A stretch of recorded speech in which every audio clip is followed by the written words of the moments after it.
It's about getting into schools and talking to young people because, you know, I know that people can change. And it's about talking to people and getting them to understand and perhaps step back from violence and prejudice and whatever.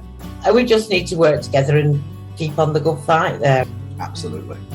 Hey there, guys. We are ecstatically happy to announce that we are associated with the Sophie Lancaster Foundation. The times are changing, and with the unfortunate death of Sophie, those changes have made a massive impact for the future. If Sophie was with us still today, I can guarantee what you are doing will still be reaching so many lives of young teenagers, young adults, and those who wish to be as different as possible. So thank you very much. To find out more about this incredible foundation and all the work they do, and more importantly, how you can help, head on over to www.sophielancasterfoundation.com. Hi, I'm Joel McIver. I'm an author and I'm a journalist, and I'm on the Chronicles of Podcast with Jamie and Tom.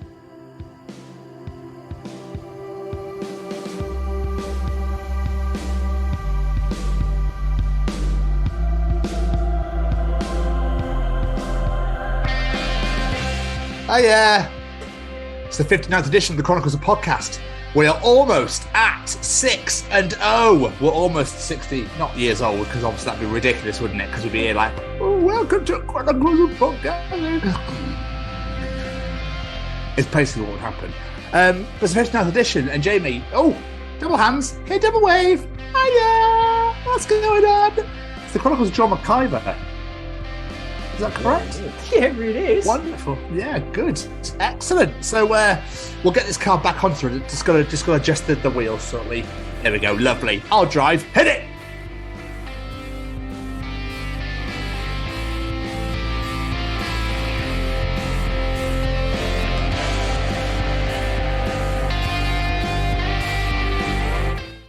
So, shall we get on over to that piece of resistance? Oh, we definitely should, because it's a juicy one. Welcome to the Chronicles of Joel McIver. Joel is an author who specialises in writing stories all about bands, mainly of the metal variety. Yes, indeed. 35 books, to be exact, covering topics from extreme metal, Metallica, Rage Against the Machine, you name it. If he knows their life story, he is writing it, and they are superb books indeed.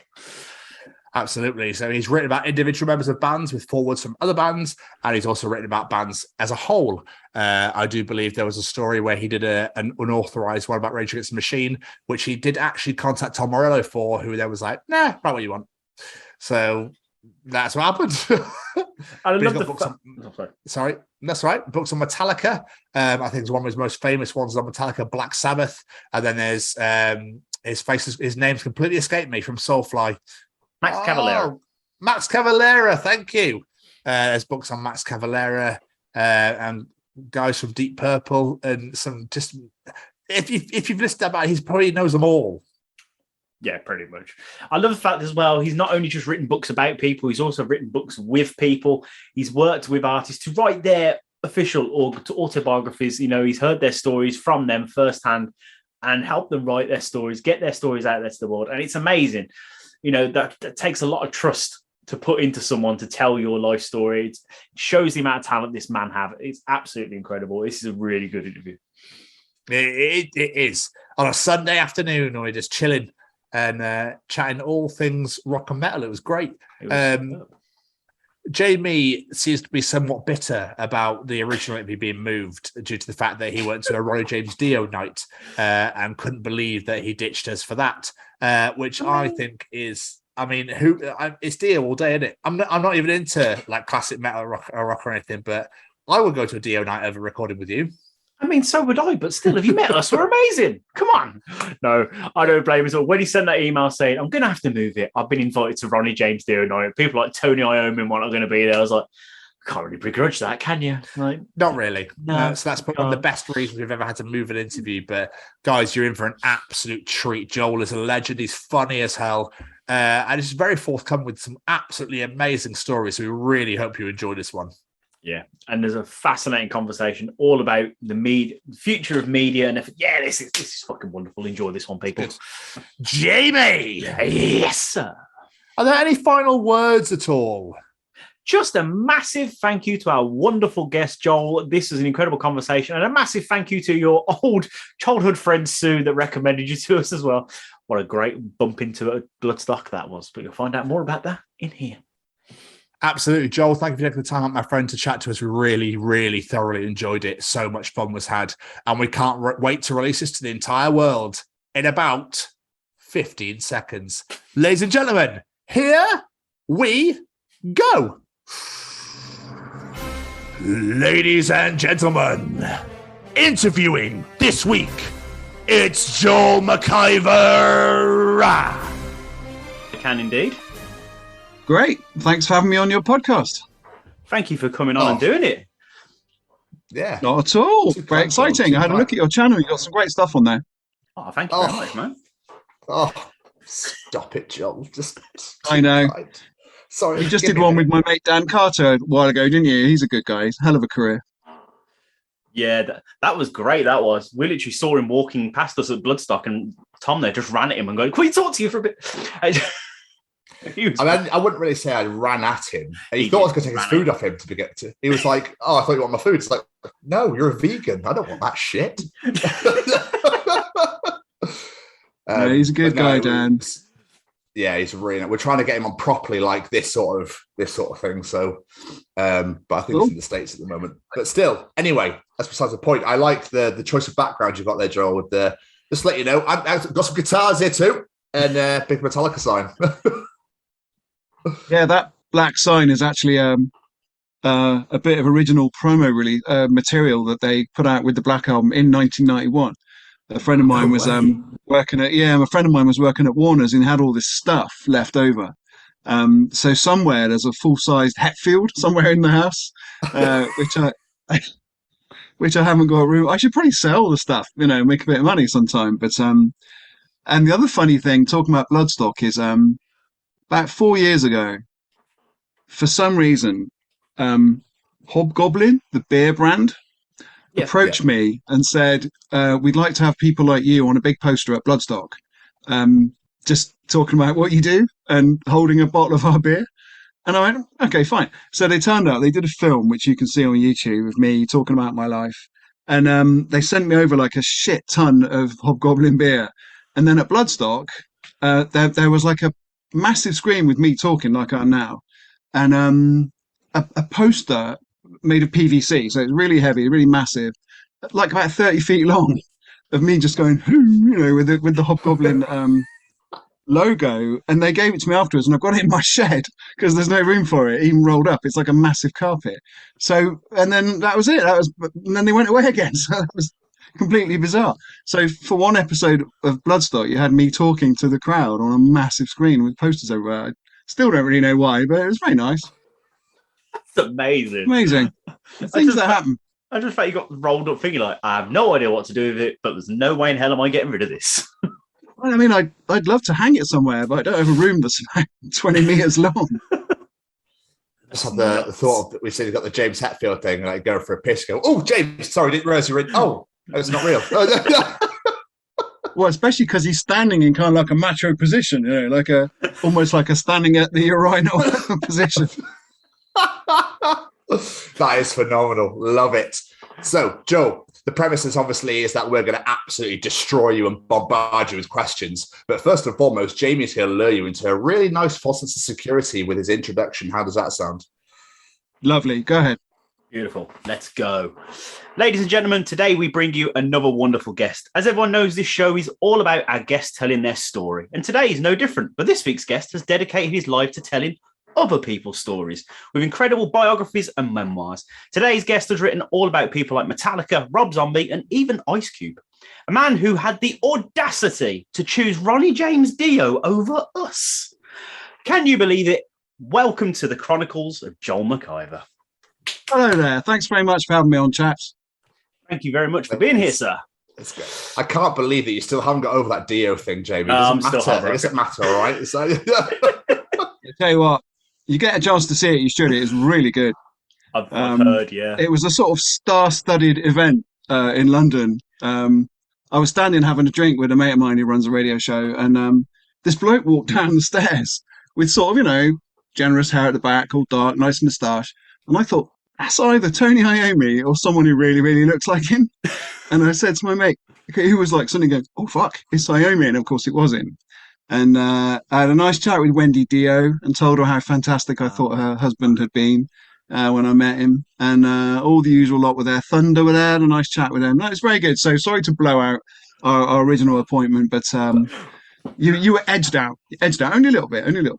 Not at all. It just made me laugh when he sent that email. I was like, as if he's choosing Dio. I'd choose Dio over me, to be fair, but still. No, before we get into this, I've got to say, this whole thing came about thanks to a lovely lady we met at Bloodstock. We were just standing there talking. She went, I know someone you should speak to. And that lady's name was Sue Rawlins, who I think she said she's known you since she was a kid. So, yeah. That's amazing. Yes. Like, we went to school together, and apart from the odd contact on Facebook, I don't think we've really spoken since then. So she was at Bloodstock. That's like amazing to me. We were talking to her. I think we haven't met in, how old am I now? I think we haven't met in like 35 years. But there you go. Sue, if you're listening, thank you very much for recommending me to these fine gentlemen. That's great. Yeah, we were just standing there having a chat. She was like, who sort of people do you talk to? And she's like, I know someone you should talk to. So I was like, amazing. That's I'm great. reaching out. That's great. That's incredible. And how was Bloodstock? Oh, phenomenal. it was great. It was hot for a ginger, but my days, it was. Yeah, I mean, I think that's pretty much the entire thing. If you're an amply nourished gentleman like me, the heat is not good either, I'll tell you. But I wasn't at Bloodstock this year because we were away, but last year's was amazing. Really, really enjoyed it. It's a great show. It's great. I mean, it's the first one I've ever been to, and it just had a real good family feel about it. There was no trouble. There was no problems. It was just great. Other than, like I said, the massive dome of just warmth. It was absolutely wonderful. But then I think as Brits, we complained no matter what the weather was. So, you know. Yeah. Have you seen that Woodstock 99 documentary? Yeah. No, not yet. Right. If you haven't, then it's relevant because what they talk about is how, while Bloodstock, you were just talking about, is at least in a grassy field, right? Woodstock 99 was in an old airbase that was all concrete, and they had ridiculous heat. So they were literally lying on the tarmac on the runway of this old airbase while listening to Limp Bizkit and whatever. And it must have been hell on earth. So make sure you watch it. It'll make your hot day at Bloodstock look like a frozen Swedish festival or something. Yeah. I made the mistake of watching that just before going to Bloodstock. I was like, oh no, not a festival. It was so awful. Yeah. It amazes me that I've never heard of anything about Woodstock 99 before, but there we go. Been to watch that. How old were you chaps in 1999? Oh God, how old would I have been in 99? I was 12, so you'd been 13, Joe. I would have been 13, yeah. I was 28, so old enough to know better. But fortunately, I didn't go. Joel, just a real hard-hitting question just to begin with before we get really into it all. How was your pandemic season? I know it's not really like over, but obviously the harsh reality is all pretty much gone. You mean the entire 2.5 year period? Yeah, when everything was locked down, when you couldn't do anything, etc.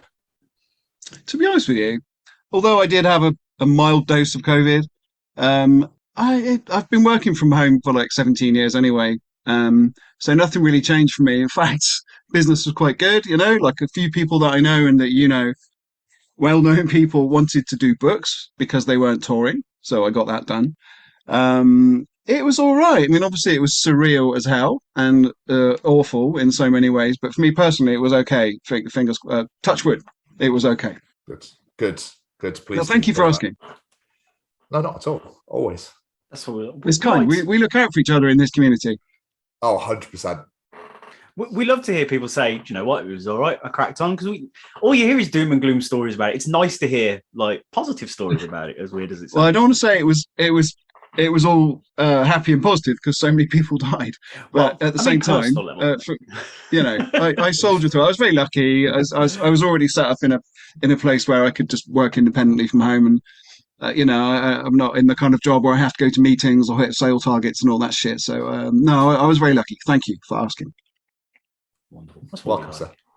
So, Joel, take us back, sir. Let's learn a bit more about you. When you were young Master MacGyver, what did you want to be when you grew up? Was it always around literature and writing, or was it a spaceman? No, not really. No. When I was a kid, I wanted to be a cartoonist in a newspaper, and do like those funny little strips like Andy Capp and whatever. And then I don't know why that never happened. And then I thought I might be a musician because I started playing bass and guitar when I was about 16. And I only really fell into journalism and writing in the late 90s because why was it? What was the reason again? Why did I do it? It was my wife, really. She used to say, "You're quite a good writer. Why don't you do something journalistic?" I'd been a teacher for a little while. That was it.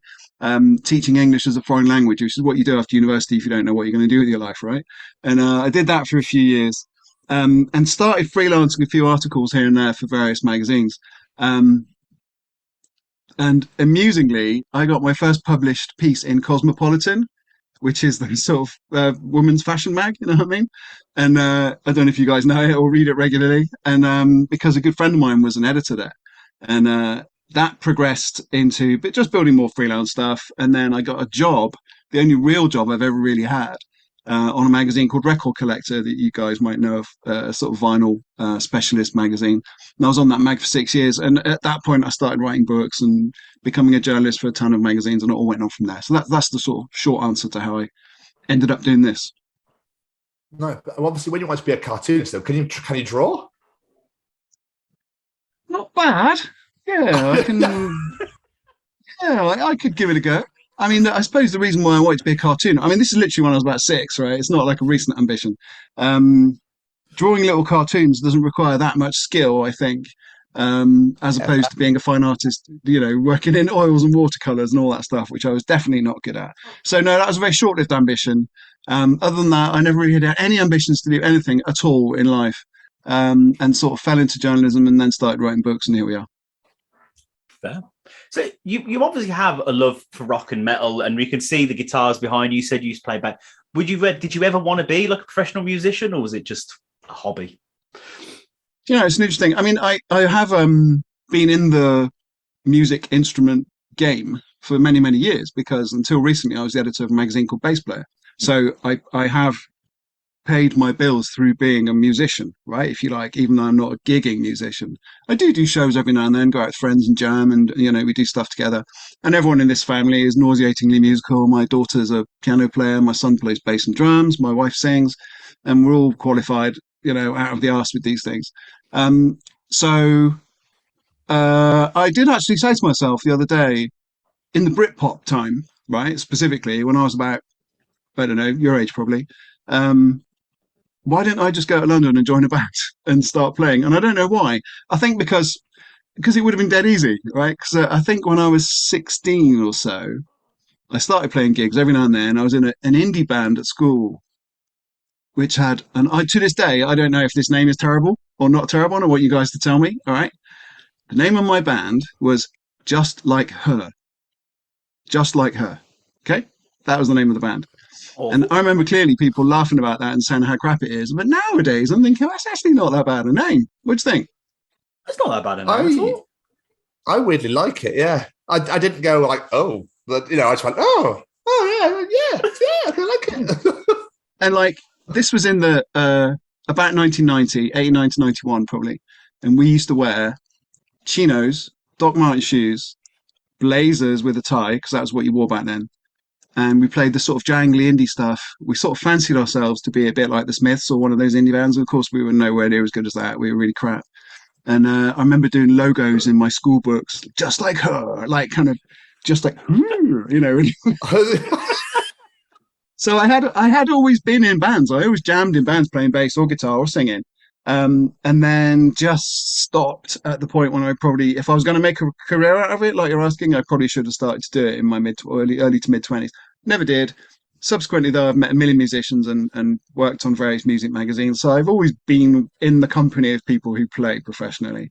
But yeah, and I think the moment's probably passed, you know, rehearsal rooms and all that stuff. I've been in so many. I've been on a few tour buses. I don't know if you guys have done that. That's a lot of fun.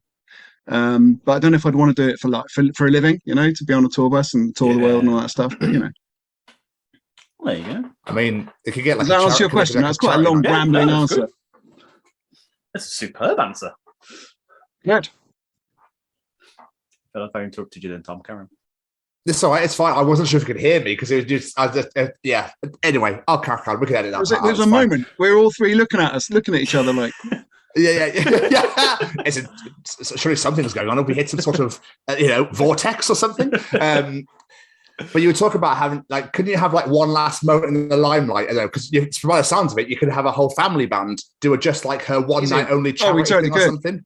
Just like her could make a reunion, yeah. Yeah, exactly. Yeah. Now you've said that, maybe that can happen. But the thing is, we were all like 18, 19 then. Now we're all in our 50s. I don't know. So, it's not a good look. Yeah, I think it'd be great. My favourite band in the world is Blazers. My favourite band in the world is Kiss. I will never judge anyone who is getting up on stage and rocking. Got a million Gene Simmons stories if you want to hear them, but I don't know whether the world needs them. He did the foreword actually to Gene did the foreword to a recent book of mine. I got to tell you that. Can I tell you that story? Please do. So I don't know if you were going to ask me things in chronological order, but one of the so we're jumping forward for that reason. But I did the autobiography of Frank Bello, who's the bass player in Anthrax, right? So that came out last year, and Frank is a massive Kiss fan. So when we finished the text, I got a message out to Gene Simmons saying, "Would you like to do the foreword to Frank's book?" And Gene said, "Yeah." And so I sent Frank a message saying, "Guess what? Gene Simmons has said yes to doing the foreword to your book." I don't know if you know Frank from Anthrax, the sweetest guy in the world, total fanboy. And he just went, oh my God. So I did this, I've interviewed Gene a bunch of times. And you never really know which Gene Simmons you're going to get because he's professionally obnoxious, right? So his whole persona that he presented to the press was always quite combative. And because we would ask questions that fucked with him and he would fuck with you back. And it was quite a kind of ball busting situation. It was quite fun, but it was definitely quite confrontational, right? Now this time when I interviewed Gene for the foreword of Frank Bello's book, it was a couple of days after Eddie Van Halen had died. And Gene was in this incredibly contemplative mood, quite melancholy actually, which I've never seen. And I've interviewed him like 5 times. And because Frank Bello's autobiography deals with things like his father being absent when he was a kid and the effects that had on him as an adult, I told that to Gene, and Gene told me the story. I've never heard it. I don't know if he's ever talked about it. He talked about his father himself being absent when Gene was a kid and how that affected him as he was growing up and how that is so miserable for kids who have an absent parent. And we went really deep and he was quite emotional at the end. I said, "Gene, that's amazing. Thank you." And we had this moment, and that is the foreword for Frank Bello's book, and I think it's unique for everything that Gene has done. I haven't ever seen him go as deep as that emotionally. He was quite open, and that's unusual for a bloke like that who's in his 70s and has done 8 billion interviews. So that was an incredible moment there. So my career has been peppered with quite a lot of interesting moments like that. I have to say, I've been quite lucky. I don't even think Gene goes that emotional in his own book. No, but again, that's not the purpose of it, right? He doesn't need to do this kind of confessional, emotional kind of opening up to people because that's not who he is. But for whatever reason, the story that I told, because he knows Frank from Anthrax, right? They have a friendship going way back, so maybe that was the sort of catalyst for him doing that. Most amazing thing. Anyway, Kiss, great band. I'll be sorry to see him go, but they had a good run. It's safe to say they had a very good run. Yeah, did a couple. They did all right. Shows. So speaking of love for rock and metal music, and where did that come from in you? Was it like parents' influence, or was it your friends? Well, it's funny. I've told the story before, and it sounds really cheesy. No one ever believes me, but my mum and dad were a little bit into it, but not much. I remember they had When I was a kid, there was a Jimi Hendrix album. There might have been a Deep Purple album here and there. Some rock and roll, cool stuff. My dad actually was at Woodstock, but he didn't really talk about it much. But that's pretty amazing, right? And so me and my brother didn't really have an upbringing in music, but we definitely loved it. And for me, because I'm the age I am, for most of the 80s, I was listening to like Duran Duran and Soft Cell and Depeche Mode and all that kind of 80s pop music. I didn't really ever go into the sort of music of the day, the Kiss, the Aerosmith, the sort of fairly heavy stuff, not even Purple and Sabbath and Zeppelin, really. And then one day it would have been 88, so quite late on, I was already 17 in 88. A mate of mine across the road, John, played me Master of Puppets by Metallica, and it just like destroyed me. I don't know why. I was just ready in my development to listen to some heavy music that was really good and fast and melodic and all the good qualities that we associate with that album. And that just blew my mind, and I couldn't listen to anything else for ages. And then I got into Slayer. So I was like the thrash metal kid, right, from 17. That was all I listened to for ages. And then I got into the death metal stuff and on and on and on. Went back and educated myself about Iron Maiden and Sabbath and Priest and Motorhead and all the stuff I'd missed out on. So by my mid-20s, I was a bit of an encyclopedia of metal, but I still listened to all that other stuff, the pop music I was talking about before, and I still do. I still love the Smiths, and I still love Joy Division and New Order and all the rest of that stuff. As well as going back to the Beatles and the Stones and, Cream and all that stuff. So I was a big music fan. I didn't really have rock parents, Funny enough, I am a rock parent now. My kids are really into it, inevitably. But no, and one of the things I'm quite pleased with actually is that I didn't have any family connections in the music industry, and I didn't have any family connections in publishing either. So getting into those industries was all my own effort. You know what I mean? I did get a leg up, as I said earlier, when a friend of mine who worked for Cosmopolitan, the fashion magazine, got me a gig there, but that was very short-lived. But nonetheless, that I have to pay credit and say that she definitely helped me out there. But no, other than that, it was just listening to metal, being like persistent about getting stuff published and finally getting stuff done until I had a book deal and I worked at Record Collector and on we went. And here we are, and I've done 35 books now. It's incredible. Absolutely amazing. It's incredible. But I did go through it. Yeah. I'm not surprised. It must take some serious concentration as well to have to write all that out and everything else and make sure everything's correct and factually correct and in chronological order and time stamped and God knows what else. Yeah, you say it like that, it sounds awful. But yeah, but it's fun, right? It's not like some people have to go to work and sell double glazing over the phone from 9 to 5. So compared to that, it's dead easy. Yeah. To have a career where all you have to do is write about something that you love is not difficult by any means. So yeah, it's work, but it's fun work. So it doesn't feel like work. Which is fantastic. And you went to university in the greatest city of all. I really did. You are talking about Edinburgh? Yes, sure. I am talking about Edinburgh. Yes, I am talking about Edinburgh. I know I don't sound it, but I'm definitely I'm from Scotland. So anything to do with that place, I'm just like, yeah, fantastic, phenomenal, best country in the world. So, and I won't hear another word against it. I had a great time there. I mean, weirdly, I did a degree in German for no reason other than I was good at German at school. And really? Never did anything with it. I know, right?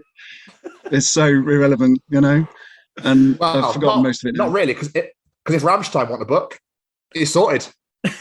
Well, the Scorpions. Yeah, exactly, yeah. I think it's come in handy about 3 times in my life when someone said, what's this mean? Or like, we're stuck somewhere in Berlin and I don't know. But yeah, so that I did a degree that was completely irrelevant to my future career, but it was free back then, right? You didn't have to pay for it. Oh, those are the days, though. So, you've said you got started working in Cosmopolitan and that sort of stuff, but you published your first book in 1999. What was it made you go, do you know what? Actually, not writing articles. I want to write a book. Yeah, well, that's a good point. So I was working at Record Collector magazine, great place. The editor at the time was called Andy Davis, and I've got to give him credit for this. Andy said, look, a lot of people who come and work here at Record Collector go on to do books, right? Get book deals and the reason why that is that if you're employed on a magazine that is taken seriously, publishers will take you seriously as a potential writer. So I wrote off to Omnibus Press, which is a cool publisher in London that I've done, 14 books for now. And they were into the idea of an extreme metal encyclopedia. So extreme metal as defined by me at the time as death metal, thrash metal, black metal, and doom metal, like an A to Z. Dead easy, bit of journalism, knock it out. And I was really, really keen on the idea of writing a book, I have to say. I would have done it for free. They gave me a decent advance, actually, which was quite good for a first book. But and they wanted this book, and it came out. I don't have one in here, otherwise I'd show it to you. But it's a bit like a graphic novel, the way it's laid out. It looks really cool. It's not that good a book because I was a rookie, and there's a load of shit jokes in there that really aren't very funny. And it's also not that accurate either. There's a bunch of not that many. There's a couple of factual errors in there. But it's, as first books go, I don't look back on it and cringe too much. Do you know the Canadian author Martin Popoff? No. Check him out. He's like me. He's done a million books on metal, and he always cringes at his first book, which is called Riff Bites Man. And I've read it, and I think it's all right, but he just thinks it's terrible, and he gets really embarrassed. You should get him on this. He's a great guy. Really, really nice. He's he dwarfs me, or I dwarf him. He's way bigger than me when it comes to stuff that he's done. He's been writing longer than me and all this. But he cringes at his first book. I don't particularly think my first one is great, but yeah, it's all right. It looked nice. I remember very clearly the day it arrived, I phoned my wife and said, "Is it here? Is it here?" And she said, "Oh my God, it looks really great." And it does look quite nice. But yeah, I don't think it's worth any literary prizes. At the end of the day, though, you did it. You wanted to write a book, and you did it. So even if it was dreadful, you did it. You know, that's all that matters. Yeah, and it opened the doors, actually, because it sold quite well. So the whole point in this game, if you want to have a career, is to have a sort of domino effect when the first book does well, so you get your second deal, and then you get your third one, and on and on and on. And that has been the case, because that came out in 2000, so that's 22 years now and counting, and 35 books. So, yeah, I was really happy with it. So the foreword to that book was written by Jeff Dunn from Venom. Is that right? Yeah, it was. Yeah. So how did that happen? Was that the publisher going, "We're going to get this"? Did you know Jeff through your work at Record Collector? That's exactly it. I had interviewed him for a piece in that magazine. And so I called him up and said, "Would you like to do this?" And he said, "Oh, yeah, man, of course I'd love to." And so that got done. And then a sequel came out. Extreme Metal came out 5 years later, and Miller from Creator did the foreword, who I'd also got to know. So basically, you sort of... if your career as a journalist and as an author is successful in a particular field of music, you kind of like spread your tentacles really fast, you know what I mean? And you get to know everybody really quickly. And that was before the internet, not before the internet, but before social media. So it's way easier now. I've seen rookie writers, suddenly they know 500 people in the industry because of Facebook and all the rest of it. Whereas back then it wasn't quite as easy, but you actually had to pick up the phone, pay 4p a minute to use it. God, it got done. So with your writing and stuff like that, like when you've written books with like Metallica, Rage Against the Machine, Queens of Stone, etc., do you have to physically spend time with these people to know their story, or do they go, "Can you write about this? Here's the information"? Quickest way to answer that, I think, is to define what these books are. Right. So first of all, you can write your own story about Metallica, right? You can write a book about Metallica like I did. It was unauthorized, unapproved by the band. I had spoken to them a bunch of times for various journalistic pieces, but I didn't interview them for the book, nor did I tell them that the book was coming. But I did interview hundreds of people who were friends with them, right? And it's a good book, actually. It turned out really, really well. That was my 5th book, I think. It's called Justice for All, Truth for Metallica, which is a really sort of cheesy, combative title, but that was how I felt at the time. I would never call it that now. That book was all about slagging off Load and Reload and the albums that I hated, and actually defending them about the Napster thing, which I'm quite proud of because that's been vindicated in recent years. Where was I going with that? Right, so you can do that, right? You can do your own book that is unauthorized, and it doesn't mean it's bad, it just means it's not authorized. You can do an authorized book, and that doesn't mean it's good, right? Conversely, you can get in touch with the band and say, "Why don't we do your official book," right? Which I've also done like 15 of. And what happens then is that they say, "Yeah, great," and you agree like the revenue split, and you agree confidentiality, and you put together a little legal document that everyone's happy with. And then typically, recent example is Frank Bello, who I mentioned before. I think I spent about 24, 25 hours on Zoom with him, interviewing him about his life. I turn it into a book. It's written in the first person as if by him, and he then authorizes it and approves it, and it's done. And it's his book written with me as his co-writer. That's how it's presented. Yeah. I actually wrote it, but I'm the co-writer.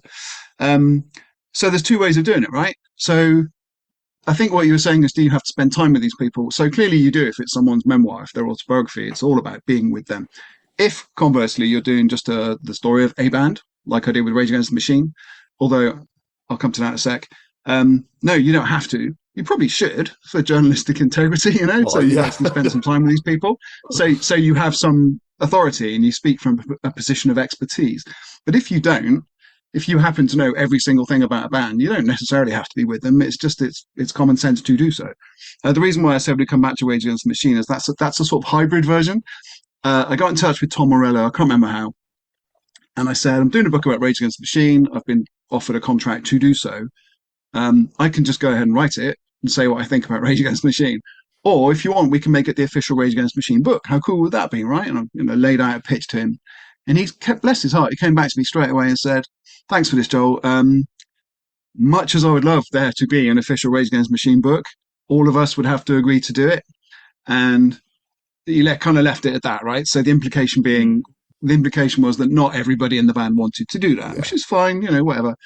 And he said, but you, of course, are free to go ahead and do that, right? So he essentially gave me his blessing to write the book, which was good of him, because he wasn't going to earn anything financially from it. There was no real benefit for him to give me his permission to do so, or his blessing.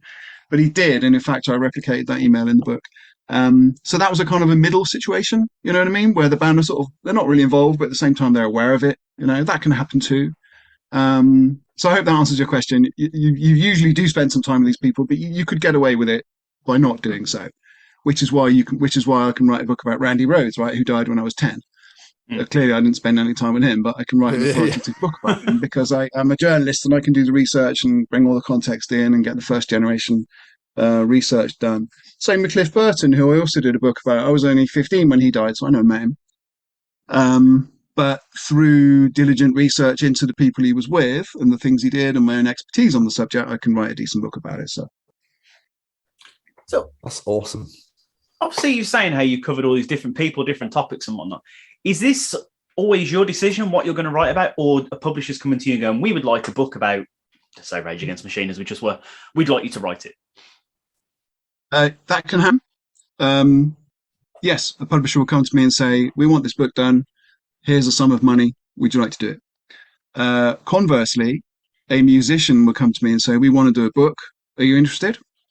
And I might say yes, or I might say no. Frequently I say no. Bless their hearts, but a lot of people who aren't very well known want to do a book. And while the book would be great, there wouldn't be much money in it, so it's not really worth spending 2 years on it, you know what I mean? Yeah. Or the manager, on the other hand, might come to you and say, one of my bands wants to do a book. Are you up for it? Or a literary agent, who is the person who puts together the deal with the publisher, might recruit me to do so. So it works in like 4 different ways. Or I can say to whoever it is, should we do a book? How about it? It can go in all sorts of different directions, if you see what I mean. It's just everyone has to want to do the same thing. And then if everyone's up for it, it gets done. There you go. I was just wondering, because I noticed when I was going through your bibliography, I love that word, bibliography. Great word. It's like Ice Cube and Erykah Badu. I'd never heard that name before in my life.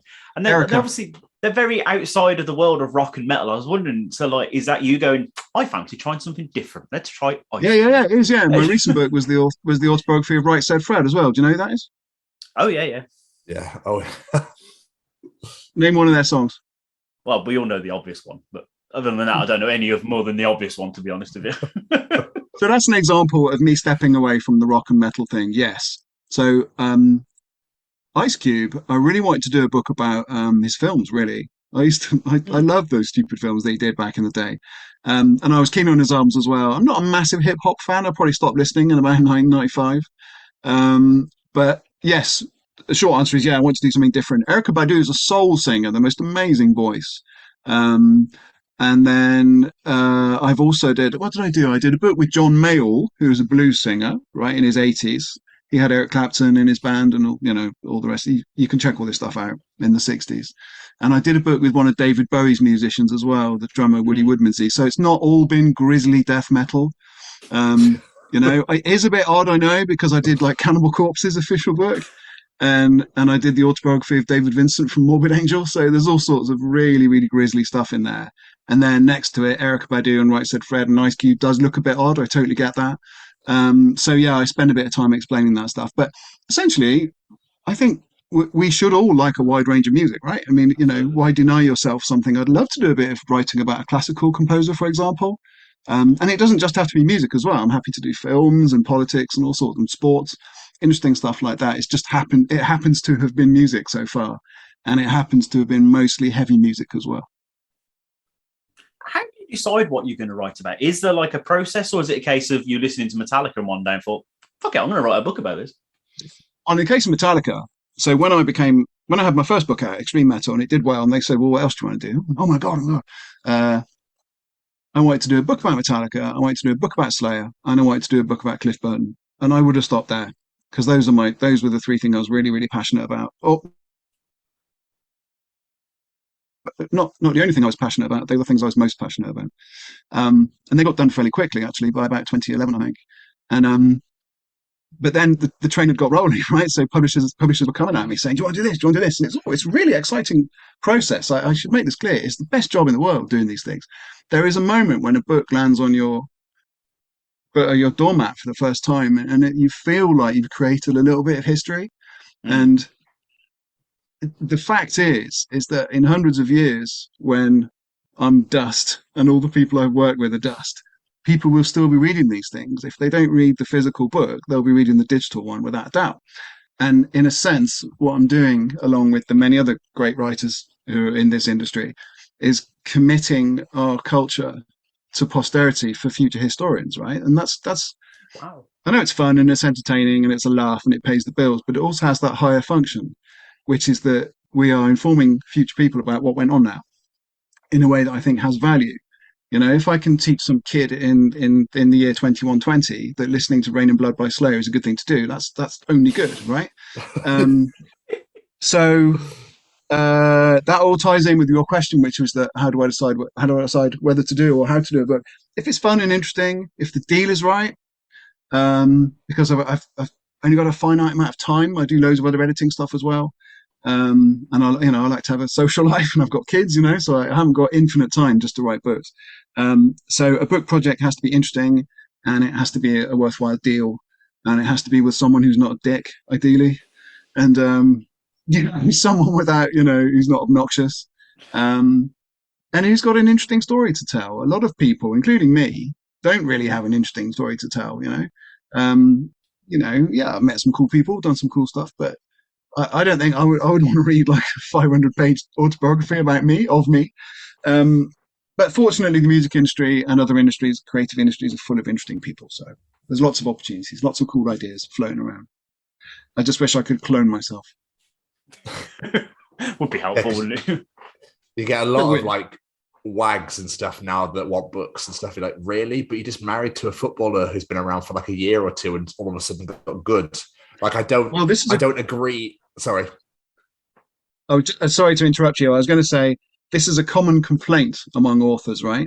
That the publishing industry is very hard to get deals in, because, for example, at Christmas, 90% of all books released are footballers, comedians, chefs, and just pond life, celebrities on Strictly, and just awful people, but who doesn't want to read a story by David Beckham when he says this is my story or whatever it is, So I understand why these books get published. Publishers have to make a living, but that makes it difficult for people who are writing about maybe slightly esoteric subjects like me and people like me. But there you go. I chose to do this. Yeah. I get what you mean. Because I used to work in a bookshop, and the amount of times we get books, and I'd be like, "Why has someone written about this of all things?" Yeah, it's complex. In order for a book to get done, it's miraculous that anything gets done. Because first of all, the publisher has to sit around. The publisher wants to make money, right? They're not doing it for fun. They want to make money. So their salespeople will talk to a load of bookstores and Amazon now and say, will you distribute this book? Will you have it in your store, or will you run it at Amazon? Once that answer is yes, and everyone's happy at that end with how much money they're going to make, then they can make you, the author, a deal, an offer rather. And then all the specifics and the deadlines and all that stuff has to be agreed. There's like a million moving parts. So how any books get done is miraculous, believe me, if you could see behind the scenes, but they somehow do.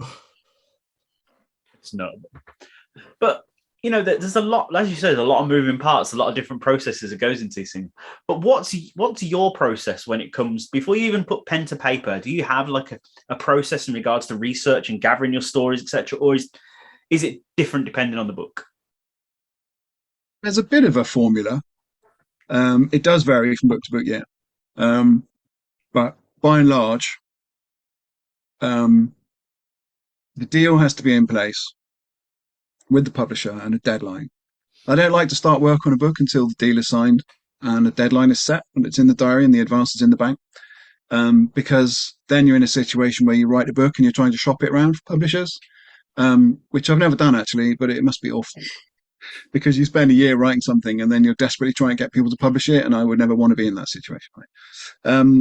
So then I'm very much diary driven. So I need to plan out my time, and I need to know what I'm doing. Even if my deadline's 2 years from now, I'll block out that time in order to do it. I like to have lots of time to do stuff. I don't want to be rushed. I've been in situations where deadlines have been on me before, and I didn't manage my time well. I did a book about Black Sabbath in 2005 that was massive. I think it was 175,000 words. And like a regular book, I haven't got one nearby, but a regular book that you might have might be like 60 or 70,000 words. This thing was massive, right? And I think I did most of it in like 3 months before deadline, and that's with a full-time job as well. And like it nearly killed me. And I think it turned out all right, fortunately, but I don't want to be in that situation again. And that's just time management. So I like to have my diary. I like to have everything in my diary. And then when that's done, then you do your research, you double check, you do as much first generation research as you can. And by that, I mean, you dig up information that is not available anywhere else. Because the big question nowadays is, why would you write a book if someone could just get that information off the internet in about 5 seconds, right? Why would they spend 20 quid on a book and 2 weeks reading it if the information is readily there? So as a journalist and as an author, my professional duty to those people is to give them something that can't be read elsewhere. So in order to do that, that requires a ton of research. And in order to do that, you need the research skills that I developed over 20 years of being a journalist. So all this shit takes loads of time and energy, but it gets done. And then you hand it in, you do 5 million checks. There's all the legal stuff you have to check. So you have to make sure no one's going to sue you. So you get the people that you mention in the book to sign off on the content. So in the case of Frank Bellows' book, we got the rest of Anthrax to sign off on anywhere they were mentioned. And that was just a courtesy thing, really. They're good friends. He didn't say anything negative about them. It's just a polite, journalistically professional thing to do. And then when that shit is done, the book is ready for submission to the publisher, who then manufactures the thing, and off you go, and you're doing picture captions and doing an index. And then it's done, and then you can do press. And then hopefully it gets adapted into a film starring Brad Pitt, and you retire. Brad Pitt playing you, right? Well, I mean, it is that. Why would you even ask? I mean, that's so obvious. Brad Pitt. Probably wouldn't be Brad Pitt, would it? Never know. Brian Blessed. Kamadi? I don't know. Blessed.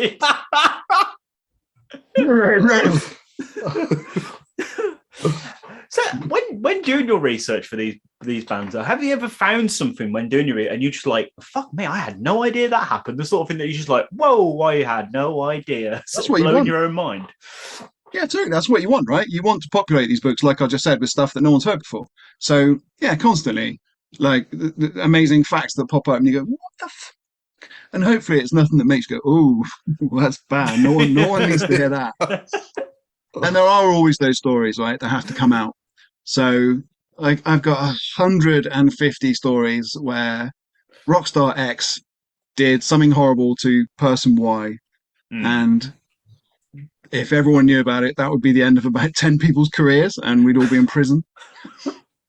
So those stories have to stay off the record.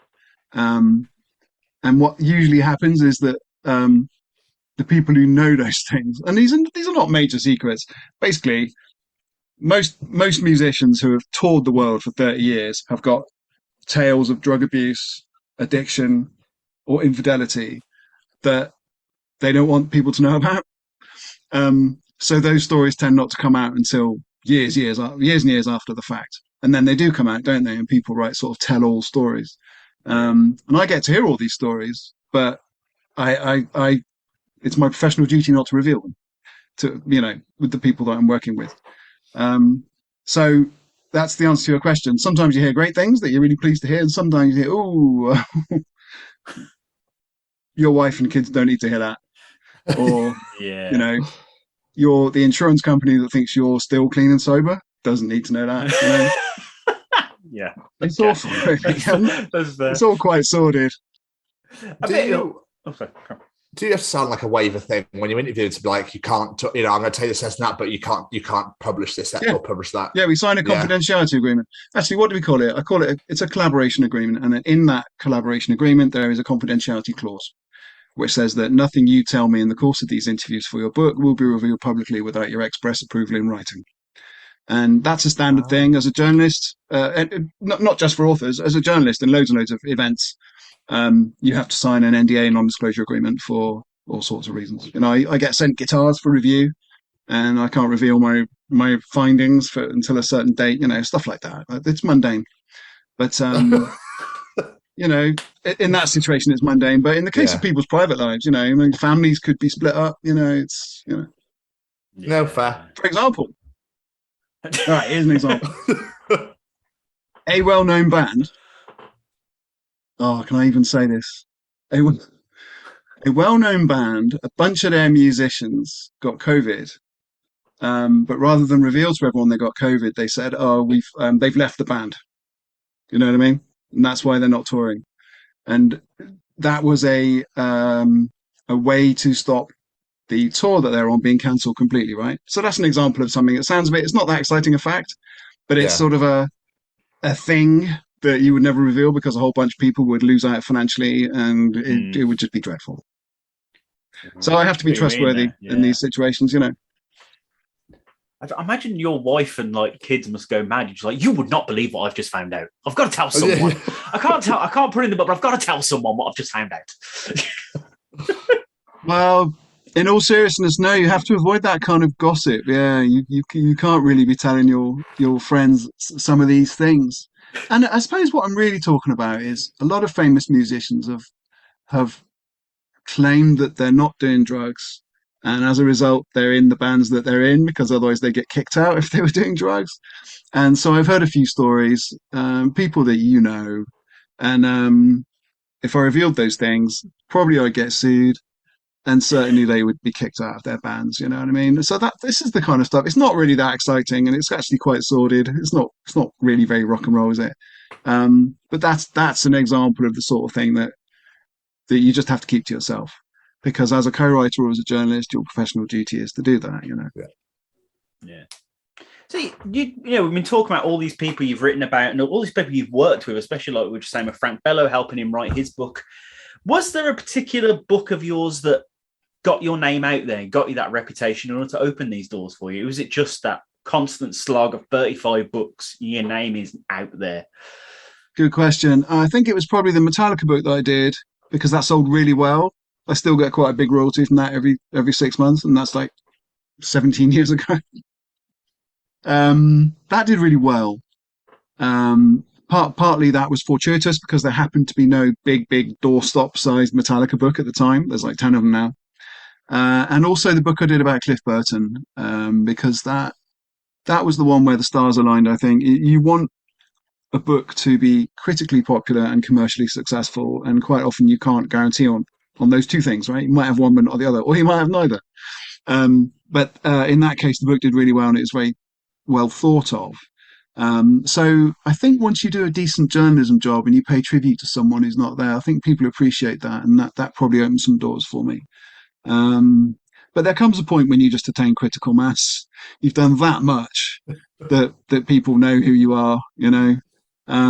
A better known example to me is Mick Wall, a good friend of mine who's done way more books than me. He's quite a lot older than me.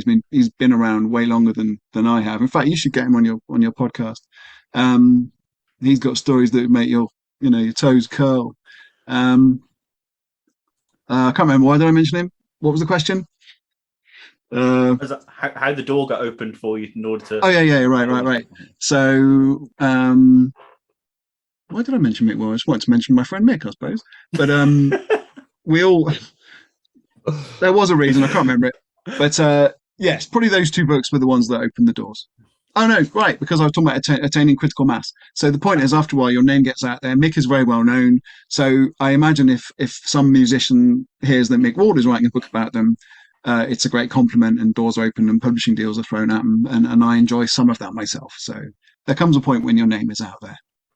Yeah, well, from what I've read, most prolific hard rock metal author, top rock scribe in the world, Joel. What affiliations to have? That was very nice. I know where you got that. It's on Wikipedia, isn't it? And that was very nice of that was very nice of those people to say that. But bear in mind that most prolific author does not mean best. It just means you've done the most. So much as I would have loved it if they said he's the best rock author, they didn't. So bastards. That's their mistake. Scribe, though, I like that word. That's a great word to be called. Great word, right? I should get it on a business card. Yeah. Oh, yes, absolutely. Joel Scribe McIver. Rather than hack as it currently. So we've touched on the fact, you worked with people like Frank Bello on his book, but the first time you worked with someone co-writing, that was Glenn Hughes, is that right? Yeah. And in fact, we started that in about 2007, I think. Didn't come out till like 4 or 5 years later. I'd interviewed him for a magazine called Bass Guitar because he was the bass player in Deep Purple, obviously. And that was how we got chatting. And I spoke to his manager and said, how about a book? And we went from there. And it took ages to get a deal for that one, but I was determined to get it done because I wanted to move into co-writing people's autobiographies. That was a deliberate move that I wanted to make because I knew there was a massive market for it. You remember when... Motley Crue did their book, The Dirt. Yeah. That plus Slash's autobiography, they really opened the floodgates for this kind of memoir. Dave Lee Roth had done one, a couple of other people had done them in the 80s and 90s, but really that was when it all started, and I was at the sort of forefront of that. So there was a massive appetite among publishers and the public to read rock stars' autobiographies. So I wanted to get into that. Glenn was the first one, and then I think it was David Ellefson of Megadeth, and then Max Cavalera of Soulfly, and it went on like that. And in fact, that's mostly what I do now. The books that I write are people's autobiographies rather than my own stories about bands. It's good fun. I really enjoy it. I mean, is there like a level of, I don't want to say pressure, but like, what's the word I'm after here? Yeah, I suppose pressure with the right, people are trusting you to basically tell their story. Is there that pressure there to go like, I need to make sure this is good because this person's name is going on this. This is official. Yeah, but the pressure comes from me. I want to make it good. It's my job to make it good. They've trusted me to tell their story. So it's, an internal pressure, if you like. But after this many books and after this many years, I'm 51 now, and you don't want to do stuff half-cocked and, have it half as good as it should be. You want to be your best and your most productive. You're in your 50s, probably you're plateauing creatively, and then 60 is going to come and then it's down, you know what I mean? So now's the time to do things as well as I can. But like I said, these people, it must be an honor at the same time that these people are trusting you to tell their story. Oh, it's a huge privilege, believe me. Yeah, it's a real compliment.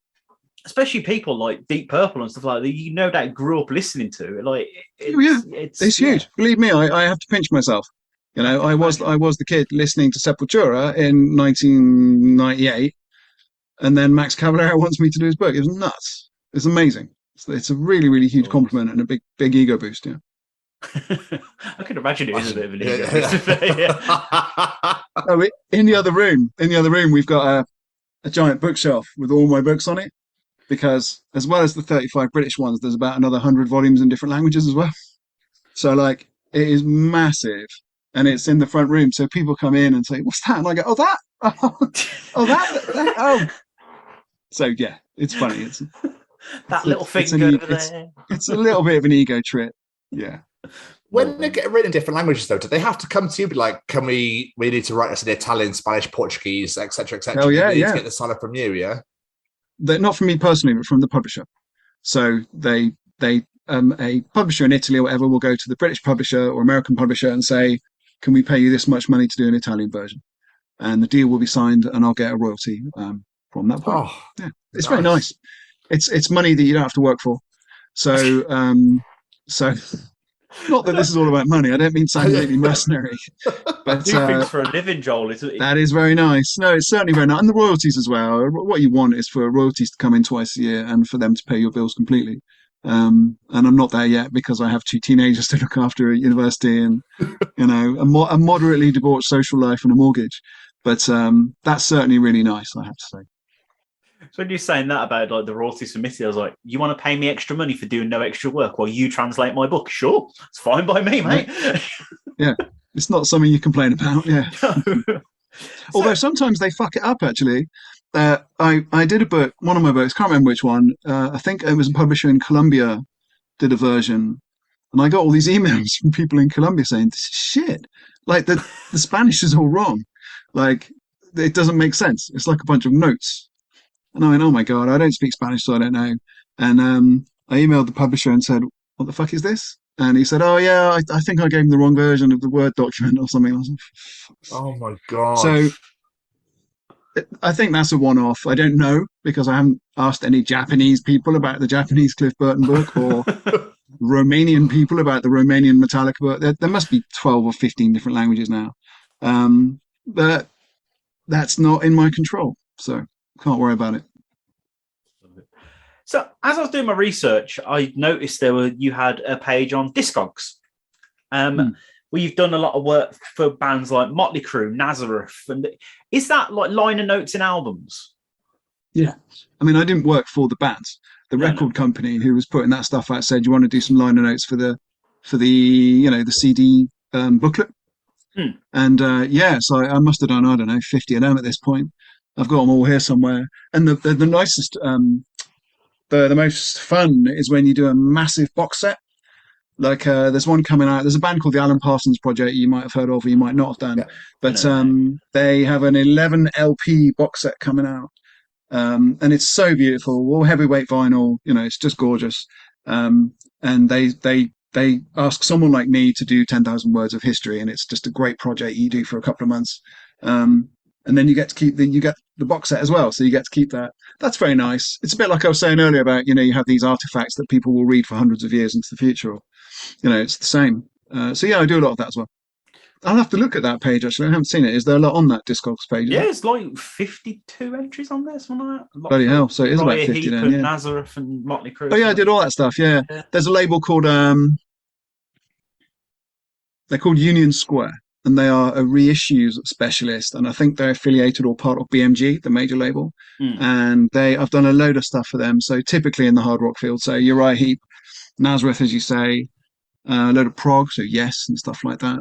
They'll come and say, "Can you do 1,000 words on Yes for next week for this much money?" And it's a nice little gig. Yeah, a lot of people like me do that. There must be 100 of us doing it. So in the liner notes on a CD, obviously you're not going to get 10,000 words in there. What are you writing is basically just like, "This is the album. This had an impact. This is great. Go listen to it." It varies. It varies. So in the case of Motley Crue, they were putting out all their albums again. This is years ago. It must have been like about the year 2000 or something. They wanted like 200 words in each booklet. The story of the album. Did it have any hits? It's like in 200 words you can't say much. So I think I did all those in one day. But then in the case, like I just said, an album box set, you might have to do 10,000 words. So it's a major bit of journalism involving a million interviews and late night phone calls and stuff. Typically, though, they'll say, in the case of Uriah Heep's a great example, Mick Box is the best guy in the world. So you phone him up, ask him about the making of Demons and Wizards, and he'll tell you a couple of stories and you bang it in. And it's just a bit of journalism. It's like writing an article in a magazine. And I've done a lot of those. They're really nice. Really, really good. You're creating an artifact again. It's a good thing. I love the way you keep saying that, creating artifacts, because it is. You're absolutely right. I love that way of looking at it. You can imagine that in school, couldn't you? Being, let me teach you the story of Master of Puppets, then play Stranger Things. Because that's what I think it all stemmed from. I wonder if the producers of Stranger Things considered any other songs for that slot. That would have been. That's a good point, actually. Interesting to think of. Yeah. Yeah, I wonder what the list actually was. Ooh, I bet you it would have been. I bet you would Holy Diver by Dio or someone like that would have been on there. Yeah. 80s. Raining Blood would have gone Peak well 80s. Well. I bet Iron Maiden was considered, because for that scene, that would have been just perfect to have Phantom of the Opera or one of those faster songs. It would have been amazing. Yeah, that's great for Metallica. I cannot imagine what they paid Metallica to do that. It must have been some obscene sum. But it does work really well. It looks great, doesn't it? Oh, it really does. It's one of my favourite scenes in TV, I think, ever. It's great. It's really good. But so you've mentioned quite a few times that you used to do editorial work for bass guitar and bass player. Like, is this because of your love of bass guitars that you went into that venue, or how did that all come about? Yeah, I mean, I was the editor, so I was the man at the top. So for 10 years, until last month when the magazine closed, I was the editor of first Bass Guitar magazine and then Bass Player magazine, and this was a part-time gig as well as writing books. But it was a major one, right? You know, I was the figurehead in the bass community. Those were the magazines that you read, and I met all of the bass players you want to mention. Everybody, I've hung out with them all. We had live events, we had awards ceremonies. I went to every gig under the sun, every backstage and tour bus you can think of. And it's a lot of work, but it's fun. Editing a magazine is work, without a doubt. You know, there are hundreds and hundreds of things have to get done on a daily basis for an issue of a magazine to get put out. But yes, it certainly helped that weirdly, you can edit these magazines without actually being an expert on the subject, because you buy the expertise in from the writers, right? So I could, for example, if I wanted, be the editor of Caravanners Weekly or Caravanning Monthly, whatever it is. And you may laugh, right? You may laugh, but that thing sells tons of copies.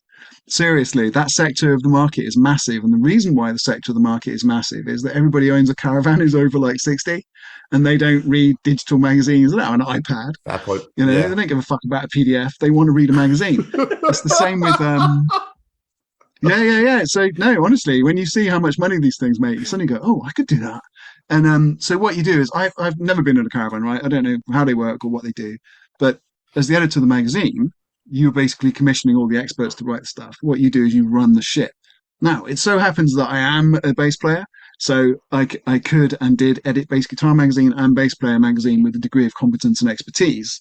But it wasn't mandatory, you know. I could have been a drummer and done the job, you know. But yeah, so happened that I play bass, but really I was given those jobs because I was a writer and became an editor. So I feel like the magazine industry, like you said, because everything's going so much digital now, is like starting to die off slightly. But that's an understatement. Yeah, that's a blown complete my understatement. These magazines are going down left, right, and centre. So Bass Player magazine, I understand why they did it. I totally get it. You know, the publishers closed it because it's impossible to right now in 2022 make money out of a physical magazine, because the cost of energy, which you need to transport the magazine, and the cost of paper, which has tripled in the last couple of years, renders it impossible to do. Our magazine, Bass Player, the content was killer. Sales were good. I don't want anyone thinking that it wasn't selling well, because it was selling well. Advertising was good. It's just that it's really, really hard for a publisher to make money out of a physical artifact, especially one that only goes for a £5. You know what I mean? You can sell a book for 20 quid. You can sell an album box set for 100 quid, but you can't really make a lot of money out of distributing a sort of low value item like that. Not really.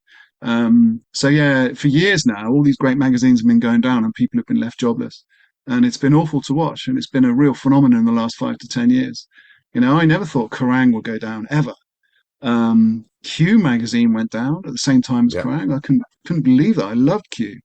And so, you know, in our division, the music division, where I was working for Bass Player, there was a magazine called Rhythm that went down, Drum Mag, another one called Drummer.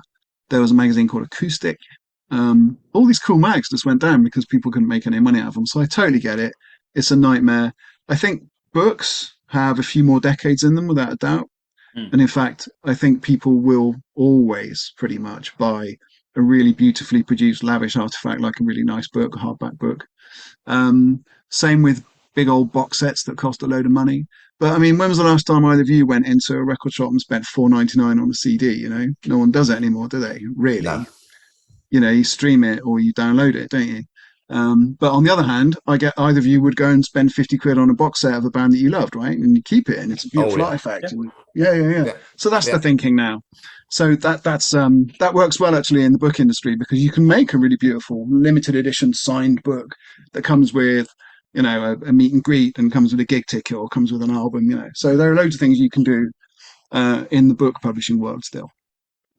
I find that because I collect, sorry, Jamie, just quickly, because I collect records, and you get the record and the CDs in there as well. Like, you don't sell CDs on their own anymore; they seem to come with the vinyl. Great. Do you get a download as well if you want? I don't think there's download in there as well. I'm not entirely sure. There's no reason why they couldn't give you a code, right, and make that work. You know, that could happen. Or a gig ticket. Yeah, you can bundle all these things. It just needs record companies and publishers to be a bit intelligent about it. Agreed. I was just going to piggyback on that. I think with the physical media side of things, you can keep it alive by doing like these special things, making them collector's items. Like the Paul Stanley book biography that I've got, it's signed by Paul Stanley. I couldn't have a digital ebook signed by Paul Stanley. That wouldn't mean shit. But I got this book Christmas Day, and I was like, oh my God, it's got Paul Stanley's signature in it. You know, these sort of things. You know, and the other thing that people will pay for is a live experience. So people will pay a lot of money, as we know, to go and see a gig. I remember hearing, I think it was Metallica's management, I think it was them, about 10 years ago, they decided to just double Metallica's concert tickets and see what happens. And according to, I read this interview somewhere, you can find it, and they said no one complained. Everyone went, all right. And all these bands were doing it, right? Whereas I remember clearly paying $7.99 to see Metallica in 1988, okay, which is probably 20 quid now. But imagine paying 20 quid to see Metallica now. You wouldn't. Tickets must be nice. What, 80 quid minimum, 70 quid minimum in the furthest arse end of the stadium. So the fact is that Metallica, not picking on them particularly, it's just who we're talking about, they can sell out stadiums every single year in 20 countries. And people will pay insane amounts of money. And furthermore, they know that they can charge you 2,000 quid or whatever it is for a meet and greet backstage at Wembley, because people will pay that. Sufficient numbers of people will pay that, you know. And you could do the same with the Paul Stanley book that you just talked about. There's no reason why Paul Stanley's publisher couldn't put out a special tour edition of that book, and it comes with a meet and greet, you know, or a ticket for a meet and greet, or a special code, or a wristband or something, and you pay 500 quid for it, you know. So, you know, there are people in these industries, these publishing industries, who are quite creative, and you need to be creative nowadays because the world is completely skint. So, you know, you need to find interesting ways of giving people value for money. Exactly. Like you said, there is ways to keep this physical medium alive, and I hope they still find it and they still keep it going. Because like you said, even regarding magazines, little old Doris, she ain't going to go and fuck a PDF. She wants Caravan Weekly in paper. The thing is, though, all those people are dying off. So what happens when, you know, the today's 30-year-old is very happy looking at magazines as a PDF, is 60. That person is going to continue looking at it as a PDF. So there is a shelf life, no pun intended, on all these things. But I don't know. It's going to be interesting to see where the world goes. Let's put it that way. Yeah. What do you lot do anyway? Have you got real jobs? Yeah, I work in a hospital. Doing what? Porter. Well, you'll always have a job. People will always need hospitals. Well, yeah. That's why I went there during the pandemic. What about you, Tom? I work for Specsavers. Doing what? As a senior dispenser. So I measure eyes and fix glasses and fit them, and so that sort of thing. You're set for life, you know, in the not optics. I don't mean that. Do I mean yeah? No, you are. No, optics industry. Is that the right phrase? Yeah. No, you know, there are certain things which will never go away job-wise, you know, and you know, those are two. Absolutely. Sorry, Jerry. I was just going to say, but saying that though, everything's going digital, yes, but there's ebooks, so the need for authors and people like yourself will always be there. As publishers say, You always need content, you know. I hate referring to what we do as content, but I understand the need to treat it that way if you're a publisher. People will always want to read good stuff. The danger is that people read good stuff in the form of a little headline and a 100-word story on a website, as opposed to long form reading. So there has been a demonstrable reduction in the number of people who are willing to read an article on a web page that is, say, 2,000 words, a 5-minute read, 10-minute read. We are all part of this because we all look at social media all the time, and younger people will look at TikTok and those little tiny YouTube clicks. What do they call them? The little stories that they're like 1 second long. There's a name for them. Shorts. Yeah. And I get it. I've looked at those and they're totally addictive. You know, you watch them and half an hour's gone by and then you can't remember any of them afterwards. Right? You know, those YouTube fails compilations. Oh, yeah. My kids watch them all the time, and I'll sit and watch them with them. And then at the end you go, right, what do we remember? Might remember one. So what did you achieve in that half hour? And that's half an hour gone of your finite life, right?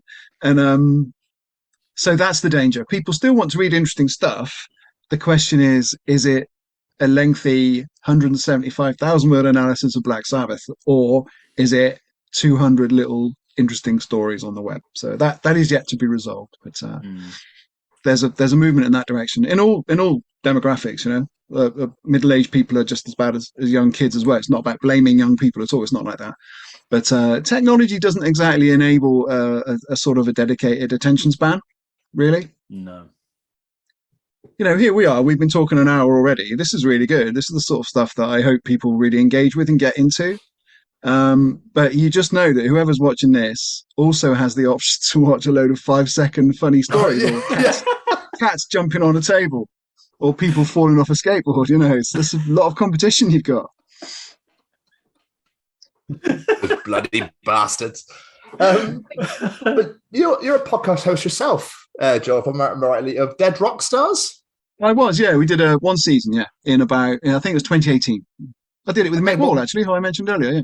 Yeah, what made you want to do that? What was that all about exactly?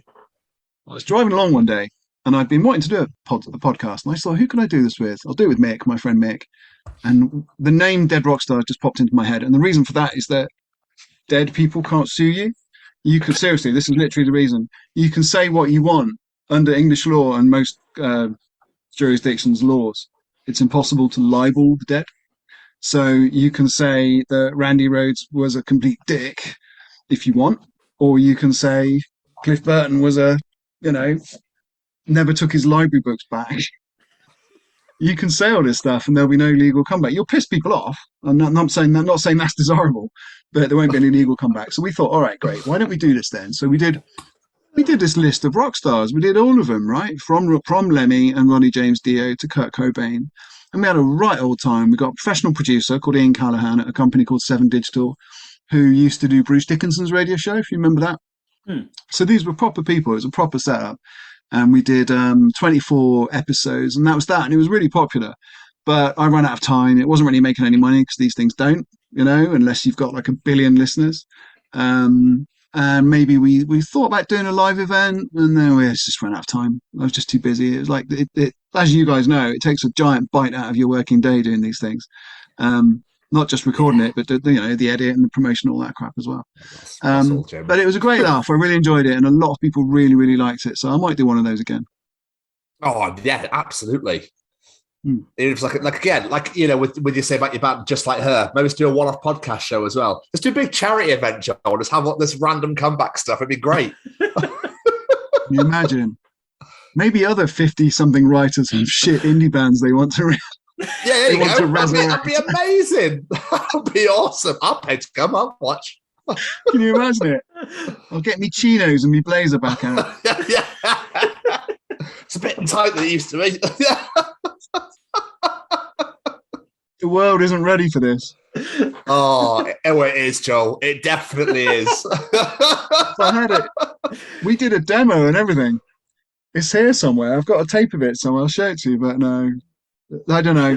Maybe that'll be a limited edition box set one day that'll come out. Yeah, exactly. There you go. Yeah, I have everything with it. It'd be great. Oh, the whole lot. Meet and greets. Yes. So, Joel, last question for myself before I pass on to Mr. Stevens over there. Is there any artist or subject you would love to write about but haven't yet, whether it be you couldn't put it together or just haven't got around to it yet? Yeah, quite a few. I always wanted to do something with Prince, but that moment clearly came and went. Let me see. I've pretty much done all the metal that I want to do, although that said, the next 2 books are with like really big metal names. I'll tell you after this. Yeah. But so I'm not completely done with it, but I'm not sort of searching for it. You know what I mean? I think I'd quite like to do some stuff with politicians, actually, of sort of all political persuasions, really, unless they're obnoxiously right wing. Film directors, maybe, actors, activists. Just, interesting people.